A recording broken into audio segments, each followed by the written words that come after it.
हर रोज की तरह एक खरगोश एक सिक्के में आम खरीदता, आराम से खाता और खुश हो जाता। लेकिन एक दिन दुकानदार बोला, आम कम हो गए हैं, अब एक आम 2 सिक्कों का मिलेगा। यह सुनकर खरगोश सोच में पड़ गया। उसने सोचा, अगर कल और महंगा हो गया तो क्यों ना आज ही ज्यादा आम खरीद लूं। बस फिर क्या था, उसने अपने सारे सिक्के निकाल दिए और जितने हो सके उतने आम खरीद लिए ताकि बाद में महंगे दामों में बेच सके। अगले ही दिन आम की कीमत फिर बढ़ गई और बाकी जानवरों ने भी यही करना शुरू कर दिया।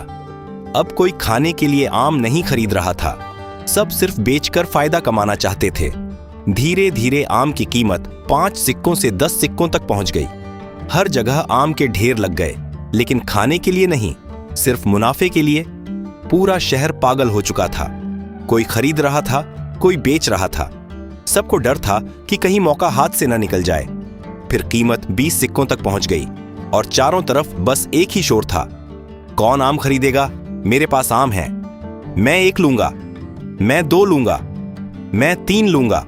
अब हर कोई सिर्फ खरीद और बेच रहा था, लेकिन सच ये था कि किसी को आम खाना ही नहीं था। और सबसे मजेदार बात, इतनी बड़ी कहानी होने के बाद भी किसी ने लाइक और सब्सक्राइब नहीं किया।